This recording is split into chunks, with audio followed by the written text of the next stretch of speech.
We've got a license to talk. Shocking. Positively shocking. And the words are for your ears only. I think you got the point. Welcome to The Words Are Not Enough. On episode 22 of The Words Are Not Enough, it's a Bond 25 rumor roundup as Griffin and Brody take a look at some of the more prevalent stories and speculation surrounding Bond 25's turbulent pre-production, including recent reports of Fleabag and Killing Eve scribe Phoebe Waller-Bridge boarding the project to polish the script, and prospects of a news conference in the coming week. All this and more coming your way now.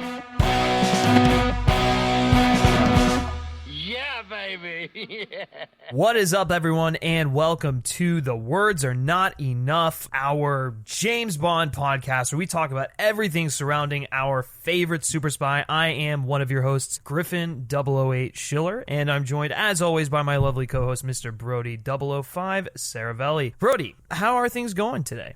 Things are going all right. It's been actually a pretty good day for Bond news, so I'm in a good place right now. It's been a turbulent couple of months, but you've basically been fending off the wolves on the Twitter account. It's I don't know, fighting a war over there. I don't know if I put it like that. There are certain combative people, but otherwise it's been pretty good.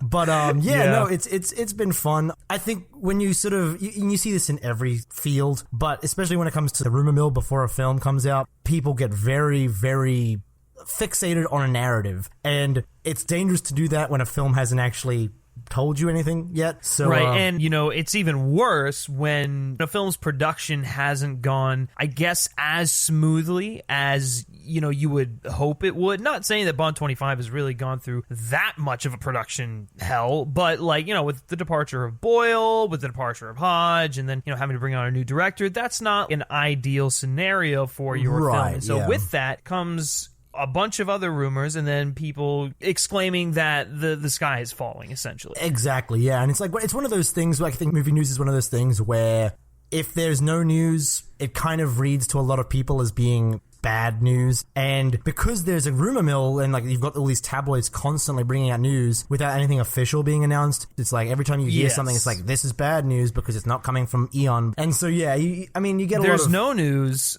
like bad news. There is no news like bad news. It's a couple of Elliot Carvers. The Elliot Carvers of the world are definitely having the time of their lives with the pre-production of this film. But yeah, no, it's been pretty good the last couple of days. There's been a lot of clarifying information sort of trickling out. So, and it sounds like we're going to get some real news for once very soon. But other than that, it's been all right. If I still sound a little raspy, I've been sick. The past couple days went a little too hard over the weekend. So you're not really sick. It's a self-caused, self-induced sickness. Yes, yeah. I was self-medicating, and I self-medicated a little too much over the weekend, and so I got a bit of a sore throat, and I kind of deserved it. So apologies if I sound a bit off. But other than that, yeah, life is good. Life is pretty good. How are you, Griffin? You recently got quoted, didn't you? I did, yeah. Very off topic. I was recently quoted for the new Seth Rogen and Charlize Theron film. That was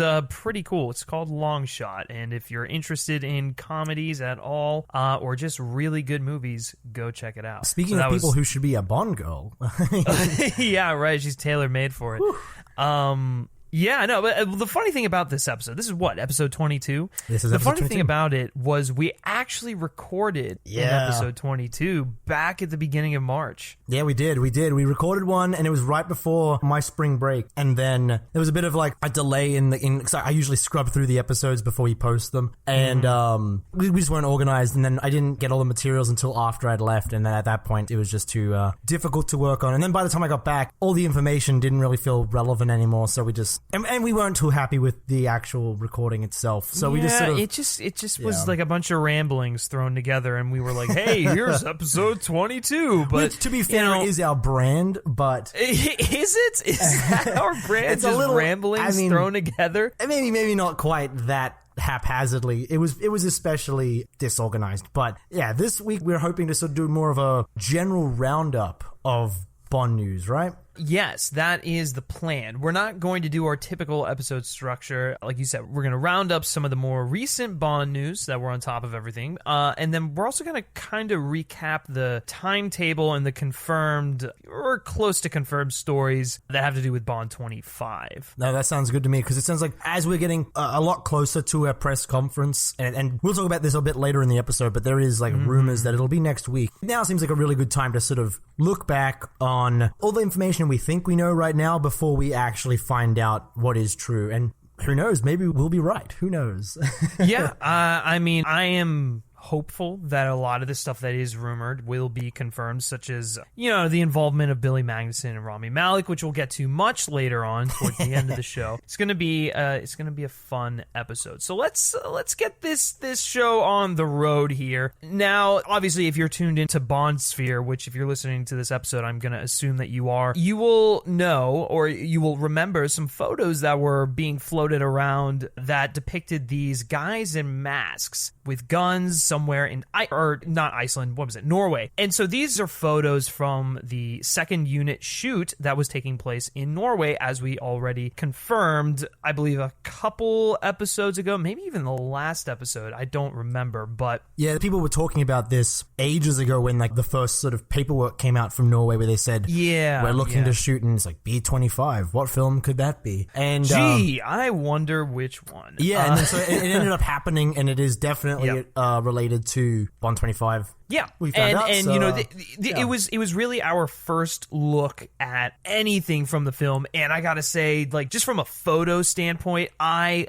ate those images up. It looked so interesting. I am dying to know. You know, just kind of like the story surrounding those guys, and if they're really going to be like henchmen of the main villain, or if that's not even the case, if it's going to tie back into Léa Seydoux in a backstory, which we also see that a young girl that looks like a much younger version of Léa Seydoux is appropriately dressed in 80s looking attire. So that's leading more credence to the theory that this sequence is a flashback depicting the events of when an intruder came into her home and like threatened her life and stuff like that. Is that correct? Yeah. So basically, in Spectre, there was a story that Madeline Swan tells to Bond while they're in the train, and Bond's trying to teach her how to use a gun, and then she says she knows how to use a gun because when she was a kid, she shot. Yeah. Some intruders came in, and she basically, like, my father hid a gun under the bottles of bleach or whatever. And and she shoots one of them. She kills one of the guys, and that's why she doesn't like guns, essentially. And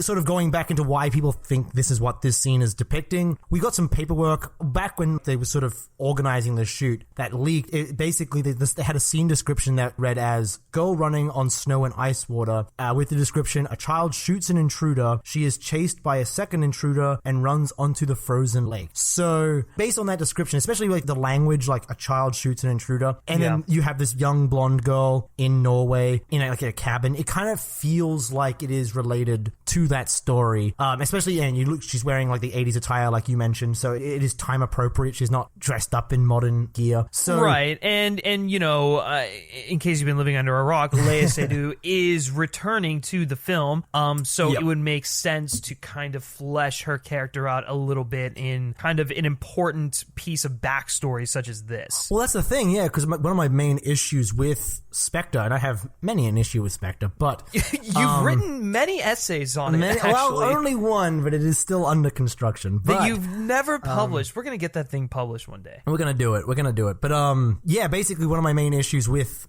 the Léa Seydoux, like Madeline Swan as a character, is basically that she kind of gets mistreated in the third act because she's completely wasted. But she's set up to be really interesting, but that we don't really spend any time with her. And we get little glimpses, like the backstory when she's telling Bond about why she doesn't kill people. And all that sounds really interesting, but we don't really get to know her beyond that. So it is kind of promising that since they're bringing her back, Cary Fukunaga and the writers are taking advantage of the fact that she's a bit of a blank slate, and they're going to build something compelling out of what we have so far, which is great. It may retroactively make Spectre a little more compelling because it'll feel like a first chapter in a ongoing story rather than she's a one and done Bond girl who was kind of bland. Like the typical one and done Bond film. Well, not even just Bond film, just like the Bond girl. She would be a bland Bond girl if all we ever learned about her was what we learned in Spectre. But if we learn more about her, it'll flesh her out as a character in general, which is pretty cool. And on top of that, it just sounds interesting because you mentioned the guys in the mask. They have these cool looking like Phantom of the Opera style. Oh yeah, like, it's broken so mask. like distinct. It is so distinct. It looks very.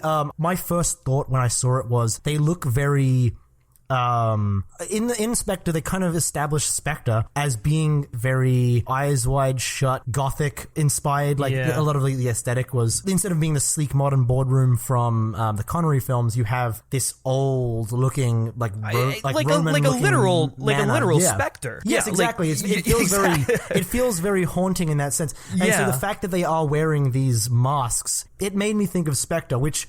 We don't know if these intruders will be Spectre, because if it is the flashback scene, Mr. White really wasn't on their bad side until fairly recently. Right. So it wouldn't make sense. I have a feeling... But it could also just be another enemy of Mr. White's that will end up playing into the main narrative of the story. I have a feeling, and it seems kind of like a no-brainer, that they're going to tie into the main villain in this film, which, if we are to believe the reports, it is looking like Rami Malek, which, that kind of aesthetic, paired with the really creepy, nuanced acting that Rami Malek is capable of doing, that just feels like a match made in heaven. That sounds like an instant classic kind of Bond film. Yeah, seriously. It feels like something that is so distinct and different. Like, granted, this is just based off of a handful of images, but just based off of those images and like the notion that Rami Malek is going to be the villain, this feels like a foe that Bond has never gone up against before. Absolutely, yeah. And I think, speaking to that point about Rami Malek, I've heard some people, because one of the stunt guys was photographed on the set having, like, well, not stunt guys, but I guess he would be a stunt actor, because he was one of the guys with the masks on.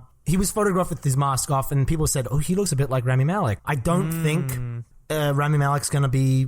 I don't think Rami Malek's character is going to be in that scene. What if they pulled a Dark Knight, where it was like the bank robbery kind of thing, and then at the end he pulls off the mask, and then there's the villain? I mean, that'd be interesting, but then it would kind of mess with the timeline, because Rami Malek's not that old. What if... Well, I don't know, man. Makeup, prosthetics, who knows? Yeah, I guess, they could make him look older in the present, or I could just pretend he's an older character than the actor is. Or maybe it isn't a flashback, and it's taking place present day. But my thinking is that it's not going to be him. It'll just be a goon. I don't think so either. But you make a good point. It could be like the Dark Knight, where he takes off the mask at the end and does something. I get a very Michael Mann feel from that. That feels like something that you would see in Heat, or like Ben Affleck's The Town. Like the bank robbers of the heist, or the crew is wearing these like really distinct disguises that like Point Break. They kind of get like seared in your brain as just like a memorable part of the film. And I get that kind of vibe from it as well, along with like the creepy gothic sort of Spectre-isms. I completely agree. I think one thing that has been like sort of not missing, but we haven't really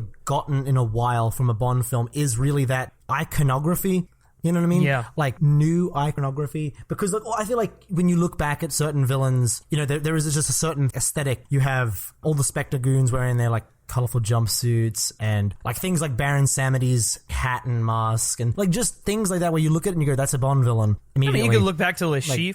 Not to say that there hasn't been that sort of thing, but just think of like the henchmen as having their own aesthetic. Like none of Silver's henchmen look particularly noteworthy. Well, we really haven't had a henchman in some time. I mean, yeah, we had Dave Bautista in Spectre, I don't mean like the one henchman. I mean just the goons, like just the minions, essentially. We haven't really had a distinct look for them in a really long time, and this kind of feels like, oh, cool. Like this feels immediately recognizable in a way that some of the old school I shouldn't say henchmen, but like you know what I mean, like the old school minions were in a Bond film, like Dr. No's guys, they're all wearing those like goofy looking hazmat suits and stuff like that. Yeah, something like that. Max Zorin's guys, the guys wearing like their gray uniforms and stuff like that. Yeah, exactly. Something like that is recognizable as being from that one film and that film only. So that's really cool. A couple other things about the shoot that are of note.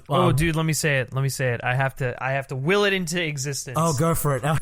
Yes. People spotted, apparently, director Cary Fukunaga, or as we're going to refer to him for the duration of the Bond 25 project, C-Fuchs. So C-Fuchs, he left back for Pinewood right before filming concluded on April 2nd, but yeah, apparently people saw him on set. People spotted on set, yeah, and so that's really cool that he was sort of overseeing second unit. Seems he has like a pretty hands-on approach to that kind of thing. Well, wasn't it like rumored that it wasn't actually him, and then like they went back on that and they said, oh wait, hold on, I think it actually was him. There was a couple of different things. Like at first, people saw an Instagram story that they thought was his, but it didn't turn out to be his. I don't think he even has an Instagram. But then, yeah, some people took photos from the set, and there was a guy on set who looked like him over the camera. And I mean, they don't just let anyone near the camera, so I think the general consensus is that he was there and then he left. I mean, it's second unit, so he wasn't like directing scenes or anything, but I'm sure like as being the first sort of shoot of the film and also being an actual scene rather than just like coverage,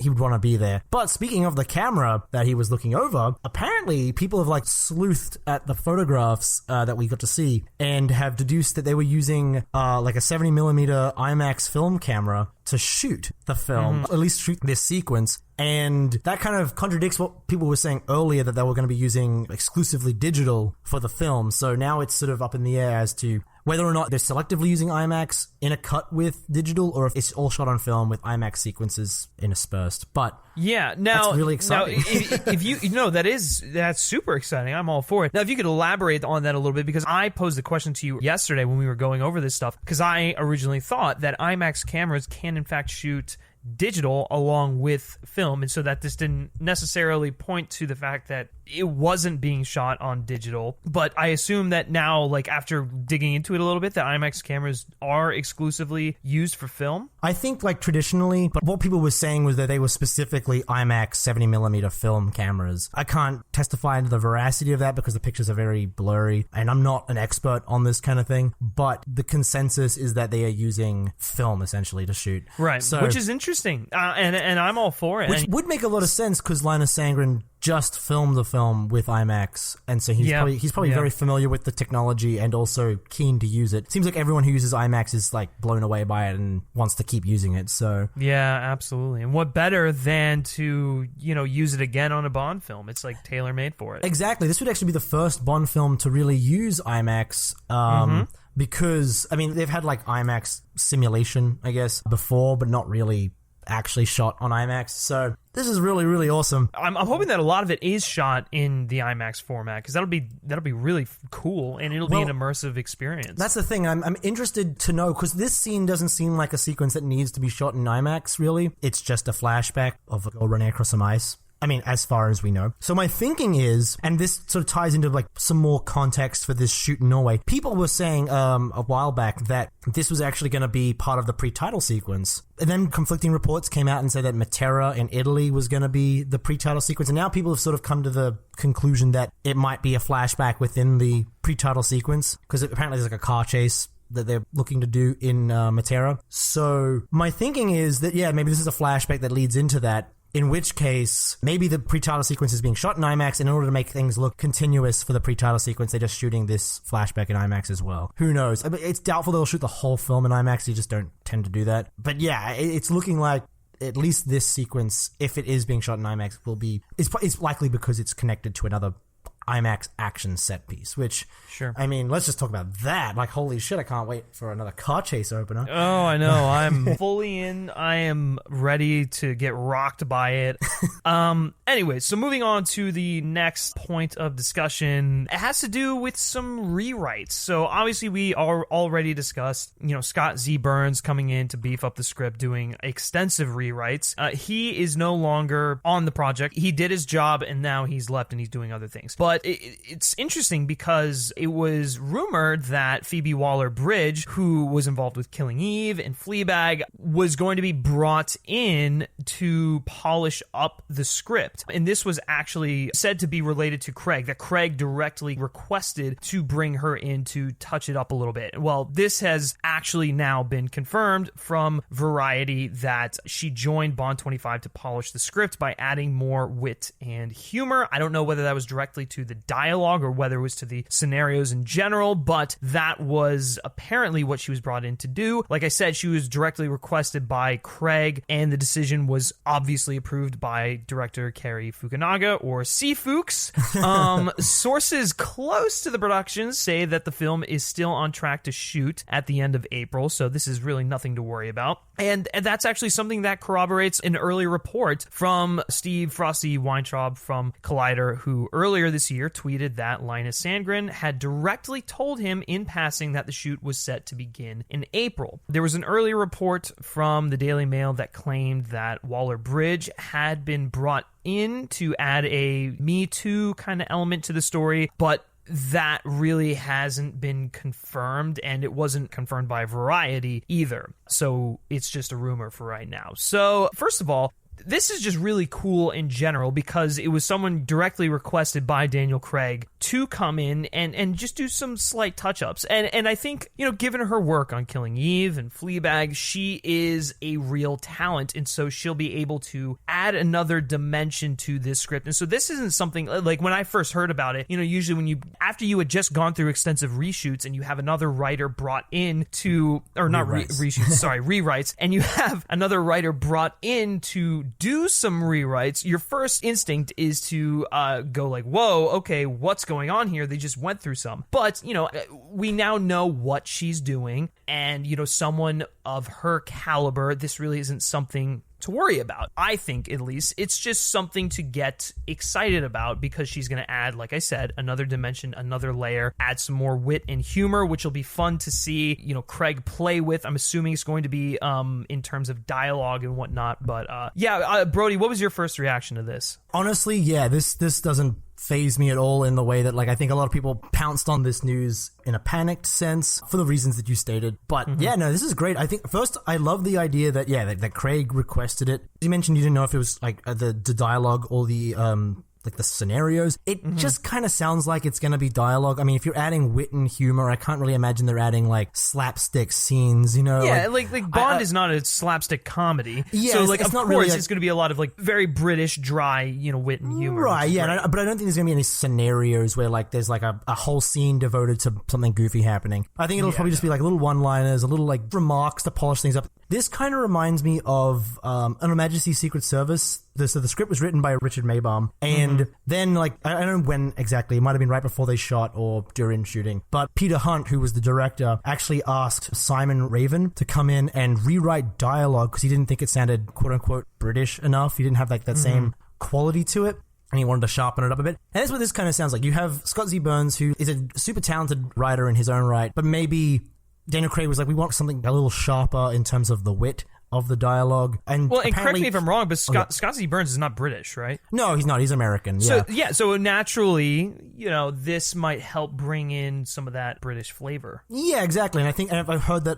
Daniel Craig is a big fan of Fleabag, and that's why he was requesting her specifically to come in. And so, yeah, this sounds like a cosmetic addition, like a final touch. You've got your script. They weren't too happy with it. They got Scott Z. Burns in. They've had different people come in and sort of adjust it, and now they've got a script they're happy with, and he just wants some minor tweaks to the dialogue, essentially, or just to polish it off. That's the other thing. Polish sort of sounds like a finishing sort of move. And I think that is the key word there, is polish. Absolutely, yeah. She's not being brought in to change the structure or to rewrite sequences or adjust the plot or anything like that. She's not coming in to fix the third act. She's coming in to polish off what they've got. So and can we just take a step back here and look at all of the talent involved in this? We've got Daniel Craig returning. We've got the original MI6 crew returning. We've got rumored Oscar winner Rami Malek set to play the villain. We've got Scott Z. Burns working on the script. We've got Cary Fukunaga directing, Linus Sandgren doing the cinematography, bring in Phoebe Waller-Bridge, do a little bit of touch-ups. This is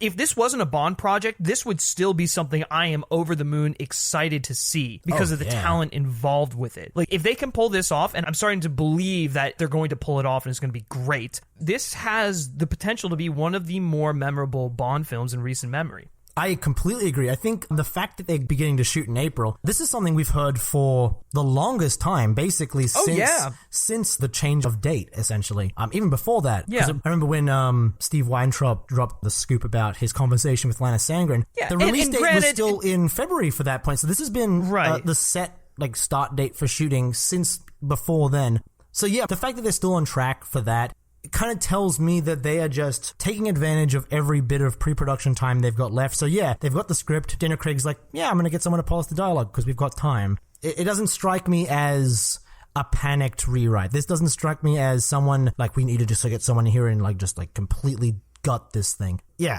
I'm really not too concerned about any of these developments, which maybe I'm optimistic, but just, I don't know. Nothing's really raised a red flag to me about this so far. Yeah, no, absolutely. I couldn't agree more. Well, and I think this is the perfect time to bring up the chart that you recently made. That got a lot of traction when you posted it on Twitter, because just speaking of like the timetable for this whole thing, we are still like, within the time frame that most of the Craig films have most of the Bond films in general. Yeah. Most of the Bond films in general, yeah.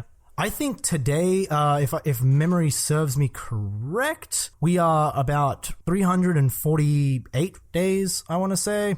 Maybe something a little less than that. From the premiere of Bond 25. And the fact that, 348. I just had to check real quick, sorry. Yeah, the fact that most Bond films really only start principal photography like 300 and something teen. Like, we'll go through the chart just since I have it here. Die of the Day was about 314 days before principal photography started, 314 days before the premiere. Casino Royale was 316. Quantum of Solace was a bit more rushed with 302. And Spectre had 322. The only one that had a bit more was Skyfall, which was 362. So if this film starts shooting at the very, because we know it's going to start shooting late April, apparently. The latest date in April it could start is April 30th. If it starts on April 30th, they will be starting principal photography 344 days before the premiere, which is basically the second longest post-production period that a Bond film has had other than Skyfall. And then, my chart only goes to Die on the Day, but I sort of went back a bit further. Literally, no other Bond film has had that long. So, I feel very confident about this, is basically where I'm getting about at this. Like, in order for them to be on par with something like Casino Royale or Spectre, they wouldn't have to start production until mid-June. And they're starting at the beginning of June, basically late April. So they could afford the beginning of June? You mean the beginning of May? Oh, the beginning of May. Sorry. Yeah, I'm sorry. My bad. I meant to say end of May. End of May is when they could feasibly start and still be on track, essentially. So the fact that they are starting this early, really, like, they can afford to push it back, but they're not. So everything must be going fairly smoothly.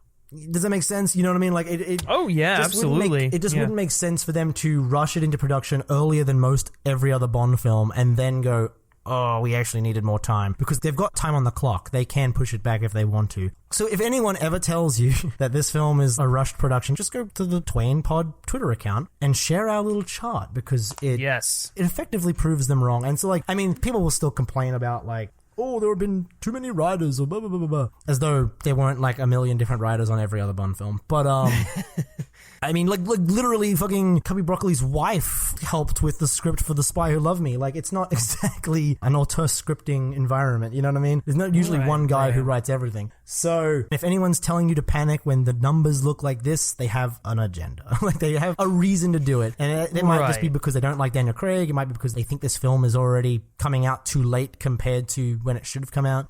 If someone's complaining at the time, it cannot be based in genuine concern, because there's really nothing to be worried about in terms of the time limit. Right, absolutely. And, just kind of springboard off of that, we may be getting the official announcement sooner rather than later, because ITV has run a promo for its popular breakfast show, Good Morning Britain, that proclaims Bond is back and promises Bond-related coverage is coming soon. And this is causing many people to speculate that this may be related to a Bond 25 press conference that is rumored to take place next week, which is the week of Avengers Endgame, the week of the 26th, which is, kind of an interesting week to do your Bond press conference, but if you do it earlier in the week rather than later, it won't get brushed under the rug. To me, I'd rather do it the following week, only because why would you want to compete with coverage for Endgame? But that's beside the point. I don't think it's in competition with any of that stuff. If it comes out in like Tuesday, it's got Tuesday, Wednesday, Thursday before people start even talking about Endgame. You know what I mean? At that point, Right. like by the third day of after the press conference, no one's really going to be talking about it anyway because Yeah, it'll just be we'll know. we'll know it now. Yeah, we'll know who's in the film. We'll know the title, and people will be like, okay, neat, and then they'll go see Endgame. I mean, it's not even like a similar kind of film, so I'm really not too concerned about. They're not it. similar, I but don't you think know, they're concerned about it rather. Yeah, I'm not necessarily concerned. It's just kind of like the week where all this Endgame hype is coming up, where it doesn't matter what your film is, whatever announcement is going to be made is going to be overshadowed slightly by just the hype and a coverage for Avengers Endgame, just because it is the event film of the decade. So that's really where that's coming from, and not necessarily like the same crowd is just not going to pay attention. Oh yeah, no, I know what you meant. I just don't think Eon's hoping to sustain 3+ days of hype over just a casting. I mean, Bond fans will keep talking about it whether or not Endgame comes out. The general public will hear it and go, okay, that sounds good, and anyway, I'll see that when it comes out. Yeah, but it should be noted that some fans pointed out that this Good Morning Britain promo is similar to a promo they ran back in 2015 in the lead up to Spectre. However, we have both watched both promos online, and we did notice some distinct differences, and it's clear that they are two different ads. It is likely that ITV simply repurposed some assets from the original ad, mostly just the footage of the Good Morning Britain hosts in tuxes posing in front of a gun barrel to just throw together this new promo. Mm-hmm. On top of that, there is some new footage of Daniel Craig on the red carpet of Spectre, which would not have been available when the original promo was coming out, because the promo ran in mid-October and then Spectre didn't come out till the end of October. Right. So it seems as though, they've just repurposed the same format and thrown in some new stuff, because they probably just got like an email from Eon saying, hey, look, we're going to have a press conference next week or the week after. maybe plan an episode about that. And or maybe maybe some of the new cast members, because they're in London right now, then maybe they're going to go on Good Morning Britain or something like that. So, sure. Or maybe the press conference is going to happen during the Good Morning Britain time slot. You know what I mean? If this is the case, obviously this is all speculation, but I'm sure other news outlets would have been notified, hey, we want to send someone because we've got a thing going on. So honestly, this sounds pretty promising. I got unreasonably excited when I saw this thing because the Daily Mail can say whatever it wants, and so can Express or whatever. But this is a broadcast television show. They're not just going to say, we're going to have a Bond thing and then not deliver on it. You know what I mean? Yeah. And there's a possibility that the announcement won't come next week necessarily. It doesn't have to come next week. You could be right. It could come the week after, the very beginning of that week, because that would still technically be the end of April. But I think next week does seem like the most logical place to put it, just based on say they start shooting on the 29th of April, because that's Monday. It would make sense to get your press stuff out of the way first and then go. It wouldn't be unprecedented. Other Bond films have had press conferences after principal photography started, but why not just do it before? Sure. If you're in town. Yeah. No, I completely agree with you. So there's really no cause for concern there. The last thing we're going to touch on before we move into a general roundup, we're going to go back to that Variety article where they confirmed that Phoebe Waller-Bridge was going to be joining Bond 25. In that same report, Variety claims that when John Hodge was working on Bond 25 for Danny Boyle, he was reworking an original script by Purvis and Wade. Now, this contradicts earlier reports that he and Boyle had pitched their own original story, and that had been scrapped once they left. The article also claims that they left after creative differences with producers Barbara Broccoli and Michael G. Wilson. They don't mention Craig, interestingly enough, because a lot of rumors were sort of alleging that it was Craig. Yeah, a lot. And not just the tabloids, actual publications. It was heavily rumored that Craig was, if not the main reason, one of the main reasons why Boyle and Hodge departed. Mm-hmm. But it's reasonable to assume that Boyle and Hodge made changes to the Purvis and Wade script that did not match Eon's vision for the film. Now, whether that had to do with killing 007 remains unclear. If you are to believe the rumors, that was the major point of contention. But we'll truthfully never know unless Boyle comes out and flat out says it. We'll probably know, honestly, if something like that ends up happening in Bond 25. Right, that's true. Yeah, if we watch Bond 25 and they don't kill him, then we'll know that if there was any thought of killing him, it was probably Boyle's idea. And if they do kill him, we'll know, well, that was false. So time will tell on this one. But yeah, this is actually really interesting. What are your initial thoughts on this? I mean, I don't think too much of it. I think I do agree. It is interesting.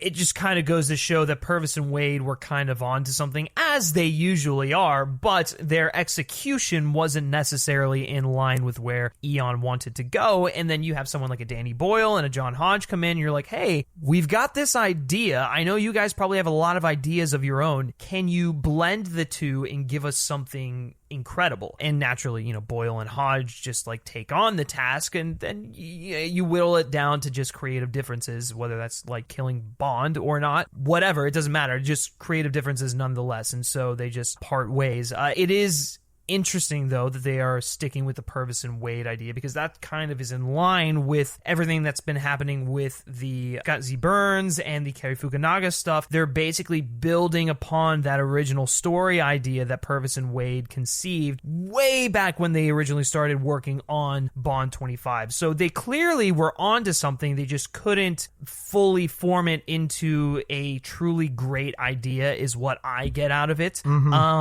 And so I think basically what this all boils down to, no pun intended, is that Purvis and Wade are most likely going to get a story credit on the film. Maybe not a screenwriting. At the very least. But I'm still not convinced they'll get a screenwriting credit. I think there's been too many hands on it since they've left for them to really get that screenwriting credit. I think story would be perfect for them. It'll be like story by Purvis and Wade and Cary Fukunaga. That's the way I see it. I completely agree with like pretty much everything you just said there. Going back to that initial point you were making about just how long this has been in pre-production, and also the fact that Purvis and Wade were probably onto something. This is actually really like promising to me, because we did talk about this a little while ago about how like if Danny Boyle and John Hodge sort of came along with their own idea and they were so willing to jettison Purvis and Wade's idea, this kind of like debunks that, where it's like they were never really keen to jettison their idea, and in fact they wanted them to keep working with it, which tells me that they had a lot of confidence in the idea the entire time. It also tells me that this idea, whether or not like, I don't know how much it's retained its original form since way back then, but this idea has sort of been the backbone of Bond 25 the whole time. You know what I mean? Yeah. So that gives me a lot of confidence too, because now the idea has been refined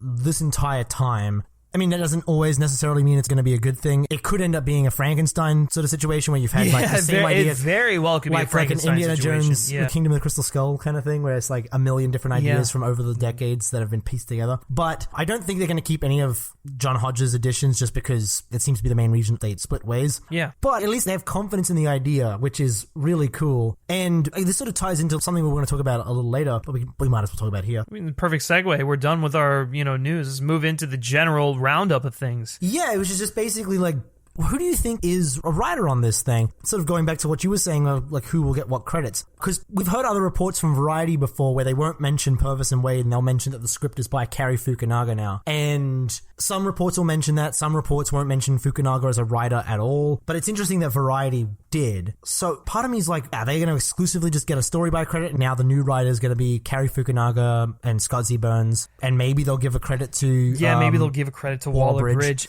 It just depends on how extensive her touch-ups are, because I mean, if they're not that extensive, and if it truly is just polishing like what we're theorizing here, I don't think that's necessarily enough for a screenplay credit. They may give it to her regardless, but who knows. She's a name in and of herself, so they might want to just throw her on there. Sure, right, and I could totally see that. As of right now, I think the two names you're going to see on a screenplay credit are Cary Fukunaga and Scott Z. Burns. If we are to believe that the rewrites were as extensive as they were. Well, that's the thing. Even that you sort of hear mixed reports on. Sometimes it's he was brought in to touch up the script and rewrite some elements, and then other reports, like the playlist report, where it's like he was doing an extensive rewrite. So even that, I'm kind of not too sure. This is the sort of the thing with Bond 25, and with a lot of films, but just specifically this one, is that there have been so many reports, first of all, but then there have been so many reports that contradict one another, so it's really hard to get an idea of what's true and what isn't, because a lot of this stuff, the situation is that both of them cannot be true. Like, Scott Z. Burns can't have done a short little mini rewrite and also an extensive rewrite. He did one or the other. And the same with Cary Fukunaga. He either wrote the script or he didn't write the script. You know what I mean? Well, I'm pretty sure he did at least one draft of the script, because I think so too. Yeah, that seems what Variety was saying. When they first brought him on, it it was like said that he is hard at work prepping for the film and writing the script based off of Purvis and Wade's original idea. Yeah, because Baz Bamigboye said that as right. well. That seems to be basically, I'm not going to say confirmed, but it seems to be very, we're going to rely heavily on that being true. Yeah, but then the Waller-Bridge story doesn't mention Fukunaga at all. So is that just like an omission, or? I'm going to look at it as an omission, truthfully, because I think just because it's been reported on so much, it's probably just kind of like the assumption is that we know that Fukunaga at least did a draft or two of this script. And, you know, Eon was looking at a writer-director to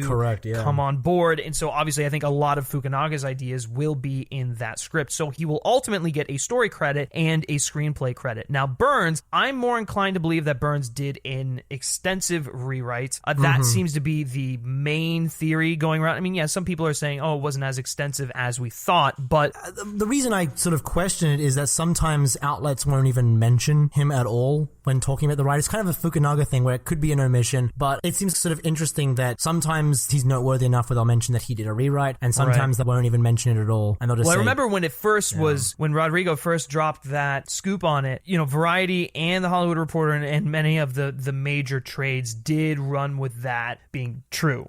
I don't know if Variety did, because Variety's next couple of reports, I think the only time they've mentioned Scott Z. Burns is in the Waller-Bridge story. Because I remember like back when they announced the Billy Magnussen, Rami Malek story, which basically they sort of announced they're in the running to be in the film and that Rami Malek is the closest. It was basically one step away from a confirmation that they've joined. Yeah, it was sort of like a collaborative, well, not a collaborative story, but that story was corroborated by reporting from Collider. But what was interesting is that the Variety report didn't mention Scott Z. Burns at all, which was weird because they made an explicit reference to the fact that Cary Fukunaga was writing the script and that everyone was pretty keen on it. They mentioned rewrites, but they didn't mention who, so maybe that was just an omission of who. But sounds like it, yeah. In that case, it kind of just sounds like it was because in that report they said they had someone come in for minor rewrites, but everyone's pretty happy. So Variety sort of seems to have, you know, backpedaled a little bit and said, like, it was just a couple, like, minor rewrites. Again, I'm not saying one is true, one isn't. It's just we get into a point where we're hearing a bunch of stories that are conflicting with each other. Which is very interesting, yeah. And not even just among the tabloids and the major trades. It's among the major trades themselves that there's some contradiction. And then the tabloids will run with stupid things like, well, they mentioned the Me Too thing in the Daily Mail story, which is something I've been curious about because remember ages ago, like late last year, they were talking about how they wanted to do a Me Too thing, but I think there was like a Boyle thing. Boyle was keen on doing it. I mean, it's the Daily Mail, so they likely just took that because it was in the public consciousness regarding this film and included it in a way that would enrage their demographic. Because that is something that the Daily Mail likes to do. They will not fabricate, but they are a little like fast and loose with the truth sometimes in order to specifically agitate a particular group, because that's how they sell paper, is basically just pissing people off. It's a tabloid. So I'm curious because they mentioned the Me Too thing was a part of the Boyle thing, but now we're hearing that the Boyle thing wasn't so different from the Purvis and Wade thing. So maybe the Me Too thing was that an always element that Boyle brought in, or was that there from the get? Yeah, I mean, you know, ultimately we won't know until the film comes out. Of course, if it's something that they are interested in tackling, but it is an interesting What do you thing. think, Griffin? What do you about what? About the Me Too? Do you think there's a Me Too element to the film, or? I think it's entirely possible. It would be very topical and relevant, so I wouldn't put it past them at all. I'm more inclined to believe that they're going to tackle more... I mean, they could very well tackle multiple things in this film. I'm just more inclined to believe that they're going to tackle something like Brexit. That's a little bit more... I'm trying to find the word. It's very much in British pop culture. Like the zeitgeist. Just kind of... Even more so than, I would say, maybe the Me Too over there. Brexit is like the thing. And so with Bond being a British spy and spies being international, it would be kind of curious if they didn't do it. It would be curious as to why they wouldn't tackle something like that. Going back to the Me Too thing, though, I think if they are going to do it, it's going to be on a much smaller scale than, say, tackling something like Brexit.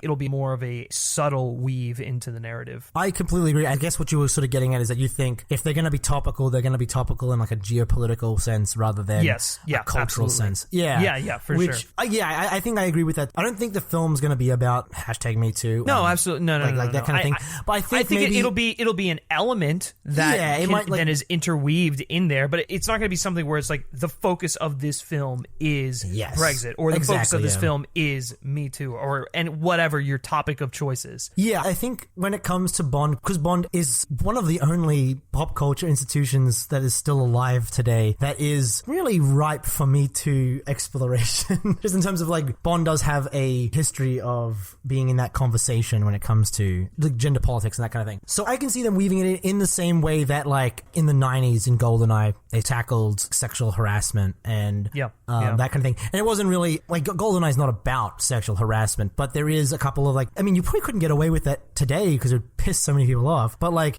Moneypenny makes explicit reference to sexual harassment, and then M, who is a woman, lectures Bond about how he's a sexist pig, essentially. Yeah. You couldn't get away with it today because everyone would be like, ooh, it's PC culture run amok or something like that. All the Daily Mail readers would get really mad. But so you won't get something like that, but I think they will take a similar approach where like maybe some of the women in Bond's life will call attention to the fact that he's being kind of a dick, but I don't think it will actually have any bearing on the plot if they do it. I don't think they should do it because, I mean, I know some people will disagree, but I think if you want Bond to stay relevant going into the future, you shouldn't let Bond become antiquated. And some of Bond's attitudes and like his behavior when it comes to women, it's not like he's a sexual predator, but he does have outdated attitudes when it comes to that kind of thing. And you don't have to change them, you just have to sort of address them in some capacity. I think that would be a smart move to keep Bond relevant. You don't want everyone to look at Bond and go, oh man, that film feels like it's dated. Well, and the other thing that they could do is they could make the topics that are kind of encompassed under the umbrella of Me Too, you can make those a part of a character's backstory. And so then you have Bond,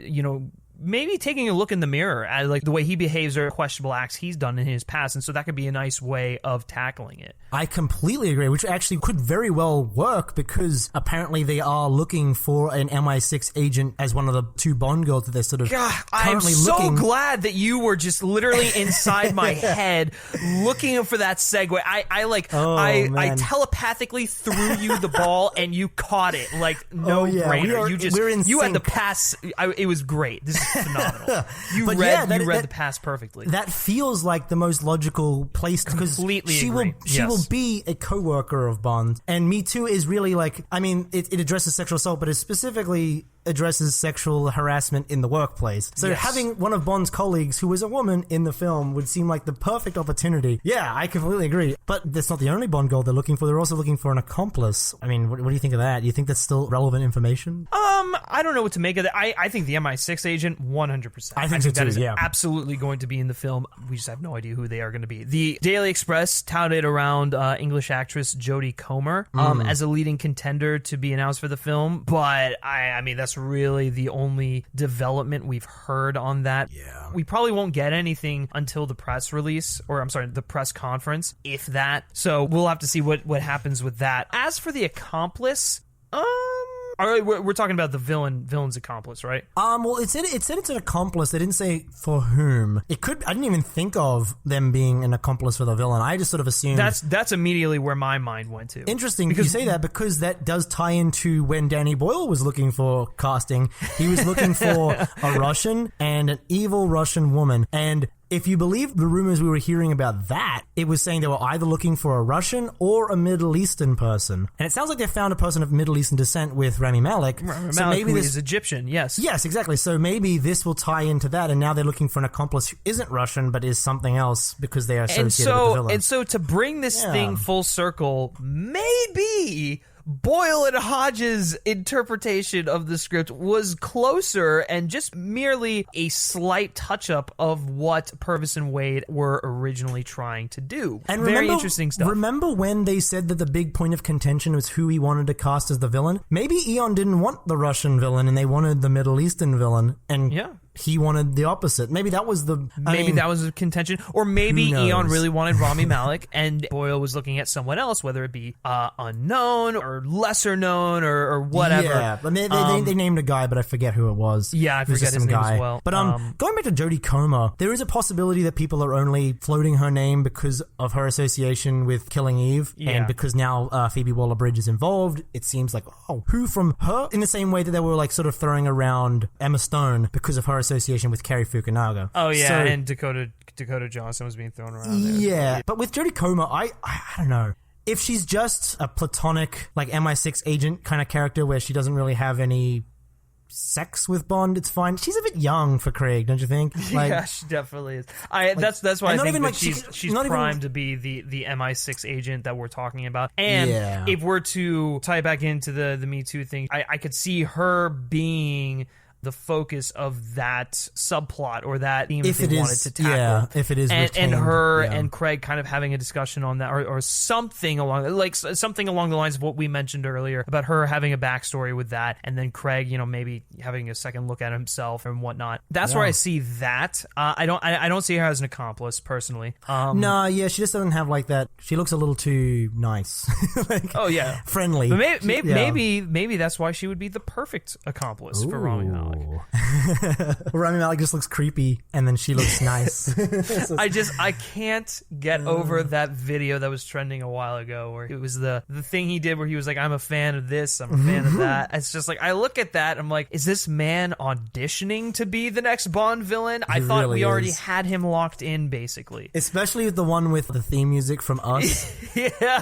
Oh, that one shivers down my spine. I'm a fan of classic movies. And it goes like, I'm a fan of random encounters, and then the strings get really like intense. The random encounters one. That is so. But poor guy. Like God love him. He's such a delightful human being, but he just gets memed upon, is what I'm going to call it. I hope he gets a good like Silver style monologue. I want him to have a nice long monologue, just to act the shit out of it. One long take where he just chews the scenery. Yeah, because we really haven't taken advantage of the fact, because every conversation we have about Rami Malek is sort of grounded in his association with Bohemian Rhapsody, which, in case you don't know, we're not the biggest fans of. But we just really haven't taken a chance on the show to really appreciate how good of an actor Rami Malek is. And this is just such exciting news. He is such an intense human being. He really is. I mean, the stuff with Mr. Robot is great. Yeah. I always go back to his work in the Pacific, because he is just like a guy who's basically tipped over into just madness. I always go back to that one shot of him like sitting on a rock throwing pebbles into a severed head of a Japanese soldier, and I'm just like, that is a disturbing image, and the look on his face is frightening. Yeah. So he's a guy who can go that dark, who can go into... I'm not saying Bond 25 is requiring him to do something like that, but we know we have it in him, and he's a guy who's going to commit. He's a guy who's going to deliver excellent dialogue and hopefully bring us one of the more memorable Bond villains of the 21st century. Take it to a really dark place. I want him to take it to a really dark place. I think that also fits into Cary Fukunaga's wheelhouse. Like, you look at like True Detective, you look at Beast of No Nation. Yeah, where he really takes you, like, the whole film isn't like grimdark and depressing the entire time, but he can reach into those dark, psychologically terrifying pits of our humanity and then go back and do something fun. Yeah, I'm really just excited to see them work together. Well, and to kind of piggyback off of it, maybe what they have right now is too dark, and that's why Phoebe Waller-Bridge was brought in to bring some levity to the intensity that's going on in this film. Right, that would actually make sense, because especially if Scott Z. Burns did the rewrite, you've got a lot of really intense people. Yeah, seriously. And then Craig's like, maybe let's add a couple of little witticisms and yeah. But and then speaking of the cast, we mentioned this earlier a little bit, but Billy Magnussen was the other person that they sort of really were looking at. And what was interesting about Billy Magnussen, in terms of like going back to what we were talking about with the writing, was that it seems as though this part was written for him, essentially. I mean, this also feeds into the idea that Cary Fukunaga wrote part of the script, or wrote a draft of the script, because originally the character that Billy Magnussen is slated for is meant to be someone who was a bit older originally in the earlier drafts, and that Cary Fukunaga went back and adjusted it so that it could be played by a younger actor, Billy Magnussen. Another really good, intense actor that I'm excited to see jump in here. And the idea that Cary Fukunaga is so intent on having him be in the part, and this sort of goes into my like personal theory about what kind of character he's playing. They said he will be playing a CIA type character, and everyone sort of said, oh, he'll just be a Cypher type character like Felix or something like that. But there was a video a couple of weeks ago on Billy Magnussen's Instagram where he was working out in London with one of the trainers that we already know is associated with the production. So, I mean, you know, you can do the math yourself. It seems as though he is on the project, and on top of that, it seems like he's doing something physical. His role isn't just to be there and to deliver exposition. He seems to be training for something. I have a feeling he's going to fight Daniel Craig. Yeah, I have a feeling too. I think he's going to be either a CIA agent turned bad, which would be kind of obvious, but they can make it work regardless. Actually, I don't even think there's really any other or. I think that's ultimately the kind of character he's going to play. I mean, I do think Jeffrey Wright is going to return as Felix. You do? You have a feeling? Yeah, I have a feeling. And if he doesn't return, I don't think Billy Magnussen is going to replace the Felix character. I think he's definitely going to be somehow connected to the villain. Yeah, no, I completely agree. I mean, this could just be because they were both announced in the same article, but I'm on the same wavelength where I'm sort of feeling they would just get Jeffrey Wright, you know what I mean, if they needed a Felix character. I mean, he may be tied up with Westworld. We don't actually know exactly what his schedule is, but I doubt they would create a new CIA character just to deliver dialogue, and then that's it. Because it wouldn't have the same emotional relationship as Bond and Felix, so you can't replace that. Unless they just write him a backstory where he's like, he already knows Bond and they are friends. I doubt it, though. But yeah, no, I mean, like, the cast is something like it's going to shape up pretty nicely if these are the people we're going to get. But even if it's not, it's interesting, these little tidbits. Oh, certainly. Yeah, I completely agree with that. What other stuff do we have to cover here? I mean, you know, we have Cary Fukunaga. He was seen on, that was a very not subtle way of moving on. We had no segue there. It was just kind of but that's okay, because Cary Fukunaga has been seen on location in Matera, Italy, where it's basically suspected that the opening for the film is going to take place. And on top of that, we have the Aston Martin DB5 seen on a trailer reportedly heading to Matera. There's been a bit of contention about the DB5, actually, because people saw another vehicle in the back there that kind of looked like a Batmobile, like it had like big wheels. That's all you could see in the picture. You couldn't actually see what kind of vehicle it was, but it had like big tires and stuff. To me, it looked like the DB5. Well, no, not the DB5, but like above the DB5 on the same trailer. So people thought maybe it's going to some sort of prop museum or something like that. Gotcha. Which I don't think so, because I mean, it's in Italy. But, it just so happens to be the same place that they're shooting Bond 25. Like, come on, I know, exactly. And the thing is, like, the report is that there's going to be a car chase for the opening scene, as we were mentioning before. And it's interesting that it'll be in the DB5, because that is the car that Bond and Madeline departed Spectre in. Whoa! Okay, things coming full circle. So yeah, that would be Bond's car, his personal vehicle, during, like, that time period. So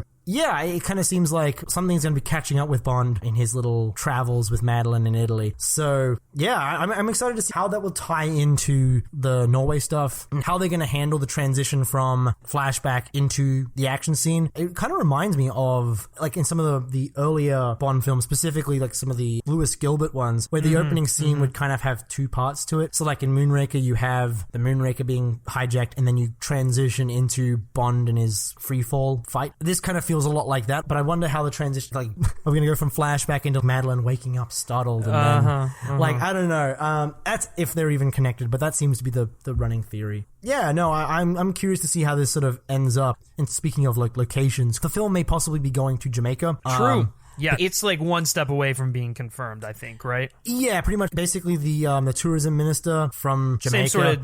Same sort of thing with Norway. Yeah, and the entertainment minister, like, traveled to Pinewood and met with Barbara Broccoli and Michael G. Wilson. And apparently their talks were in the advanced stage. And that was a couple of weeks ago. Weirdly enough, the fucking Daily Mail story also mentioned Jamaica, because they sort of pitched their idea that a female MI6 agent who has taken over for 007 is going to come and get Bond and get him out of a retirement. But I don't see that happening. Just, I think, again, it's one of those situations where the Daily Mail knew that female MI6 agent and James Bond in Jamaica were going to be elements in the film based on other rumors. And so they compiled this little pitch, like maybe just to piss their like viewer base off. But what are your overall thoughts on the shape of this production? What are you thinking?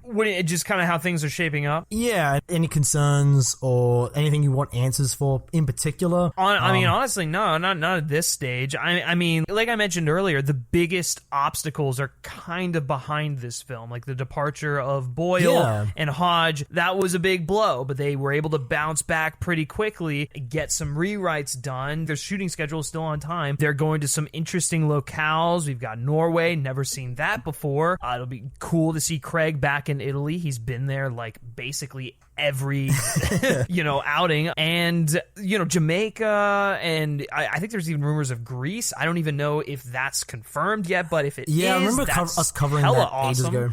Yeah, I mean, like, I'm so down for that. We got people like Rami, Malek. We've already talked about the cast ad nauseum, but I mean, like, I'm not really that concerned, to be honest. I think you tweeted this out the other day, but it's like, other than the Boyle departure, it has been a very uneventful pre-production. Yeah, it really Everything's basically been kind of going ahead, with a little hiccup every now and then, but nothing like out of the norm for a typical Hollywood film of this size. That's the thing, yeah. I feel like a lot of people have made mountains out of molehills, out of like very, very minor things. And so that's why it feels as though it has been a lot more tumultuous than it has. I mean, it's been like more tumultuous than you would want. Having a director leave is always going to be a big thing. But it's been about 8 months since Danny Boyle left, which means if they're using the same script that they had this entire time, that means Cary Fukunaga came in with about 7.5 months in front of him for pre-production. That's a decent amount of time to sort of pick up if you've already got a basic script. Every film has rewrites. I really don't think that counts as a major hiccup. We've basically only heard of 2 major ones. Only one major one and one like sort of polish, which is fine and normal. Yeah, I mean, I think a lot of the panic sort of came from the trickle of information. So like, we heard about Danny Boyle leaving and then we didn't hear about anything, and then we heard about Cary Fukunaga coming on, and then they announced a new release date, and then they pushed it back, and then they pushed it back. And so, yeah, I kind of feel like if they had have just pushed it back to April immediately, which it sounds like was the plan pretty, like, before we knew about it is the thing. That probably happened way before we knew about it.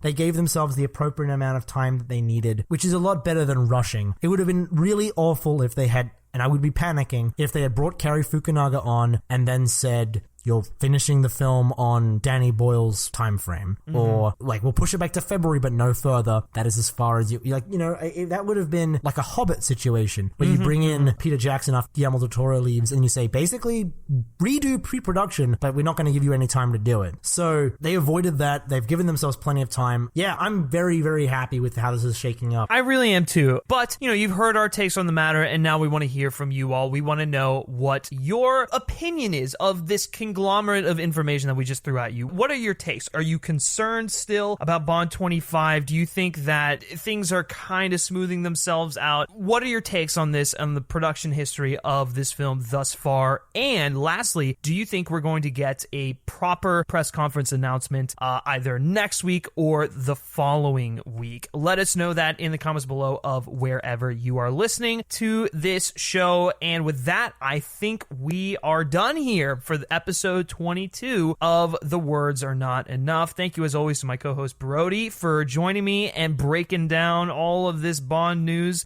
Brody, let the good people know where they can find you. Well, yeah, you can find me at Brody Saravelli. The spelling will be in the description. That's if you want to follow my personal account and see my random non-Bond thoughts. But if you want to know my Bond thoughts and just sort of know what's going on with the show and all that good stuff, you can follow us at TwainPod. I've plugged it a couple times this episode. But yeah, that's pretty much the place to follow us if you want to know what we think of certain developments as they happen and also what's going on with the show. So please give us a follow. And we just recently passed 300 followers, which is not crazy, but it's something, and we're very happy about it. Yeah, exactly. It's a bigger army every day. Yes, and you all can go ahead and join that army on the Twitter page. But as always, guys, be sure to leave a rating or a review or both, for this podcast. It really helps get the show noticed, and it allows us to understand understand, what you guys want to see from the show, whether you're enjoying it, whether you hate it or not, doesn't matter. Leave us a rating and review in iTunes. It greatly helps us out. If you like me specifically and you like what I have to say, you can always give me a follow on Twitter at Griff Schiller. All right, that's going to do it for this episode of Twain, or The Words Are Not Enough. And until next time, take care.